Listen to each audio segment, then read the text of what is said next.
Nigerian government to boost local fuel production with modular refineries. Court nullifies National Assembly's reordering of election sequence.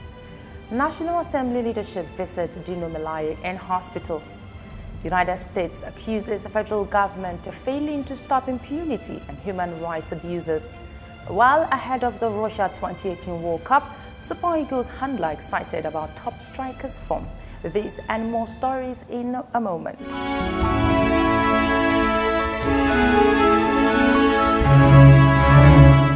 I am Cynthia Agwa with news on the hour on television Nigerian.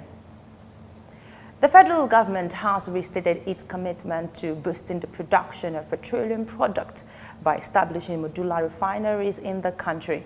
Senior Special Assistant to Vice President of Niger Delta, Odobo Iyamo, while on a facility inspection of OPAC refinery in Kwale, Ndokwa East local government of Delta, gave the assurance while stating that the government was introducing modular refineries as a way of substituting the activities of the illegal refineries and also to increase our local production. The OPAC indigenous modular refinery under construction is expected to start with the production of diesel and kerosene at operating capacity and deliver about 7,000 barrels per day when it commences operation later in the year. The Federal High Court in Abuja has nullified the National Assembly's amendment to Clause 25 of the Electoral Act Amendments Bill 2018, which altered the sequence of elections ahead of the 2019 general elections. Delivering judgment on the matter on Wednesday in Abuja, Justice Ahmed Mohammed held that the National Assembly did not have the power to carry out the alterations, stating that the power to fix election sequence rested solely with the Independent National Electoral Commission. The court held that a right conferred by the Constitution could not be taken away by any act except by the Constitution itself, stating that the National Assembly was in clear breach of paragraph 15A of the third schedule of the 1999 Constitution as amended.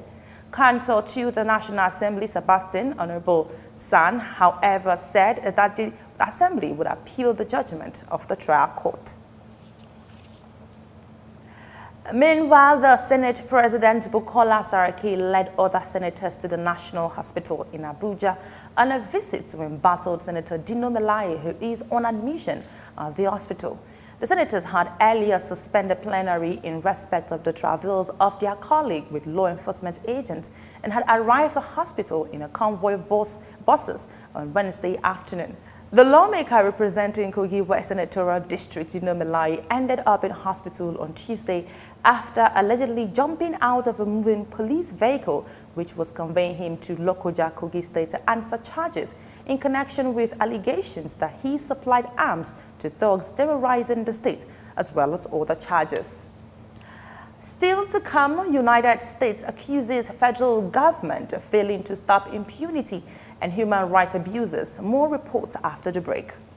For almost a decade, the Nigerian army have given their all to ensure that our dear country is not overrun by Boko Haram insurgents. Some have in the process paid the ultimate price, while many will forever live with indelible scars occasioned by their determination to protect the country, no matter the hurdle.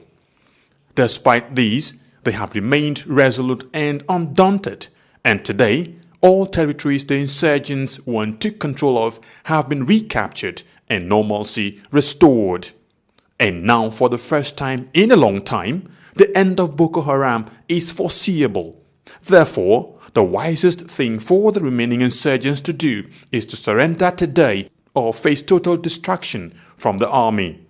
Remember, the Nigerian army will stop at nothing to ensure that total peace is restored in all parts of the country. So, be wise and embrace peace today or get ready to be ruthlessly dealt with. This message is brought to you by the Coalition on Conflict Resolution and Human Rights in Nigeria.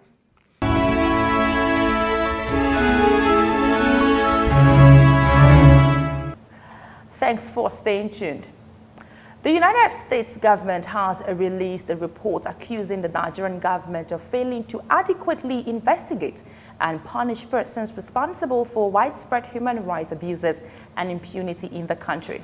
The U.S. State Department, in its country report on human rights practices for 2017, said although the federal government took steps to investigate alleged abuses, it took fewer steps to prosecute officials who committed violations, whether in security forces or elsewhere in the government.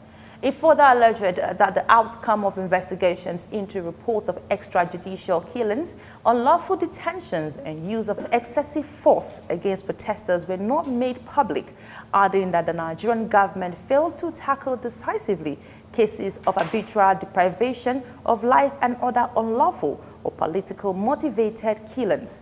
Coming less than a week to President Muhammadu Buhari's scheduled meeting with U.S. President Donald Trump in Washington, D.C., the Nigerian government has yet to react to the U.S. State Department's report.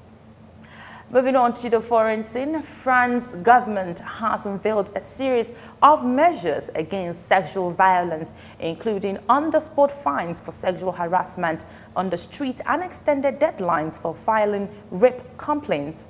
President Emmanuel Macron has said the bill is meant to ensure women are not afraid to be outside after a wave of sexual assault allegations leveled against men in the public eye around the world triggered a protest movement online. Under the legislation, which still needs to be approved by Parliament, underage victims of rape will wait until they are age 48 to file a complaint.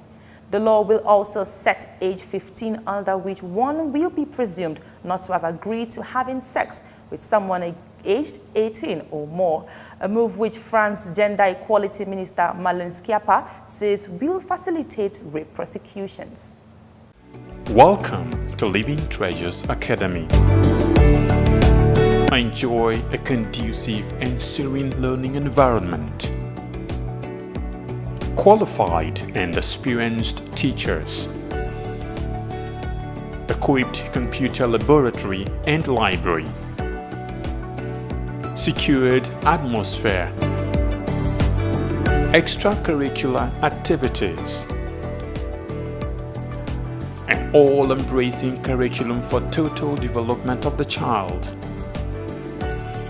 comprehensive education for leadership.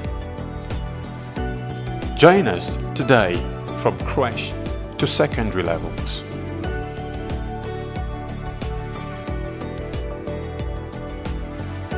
Living Treasures Academy, committed to excellence.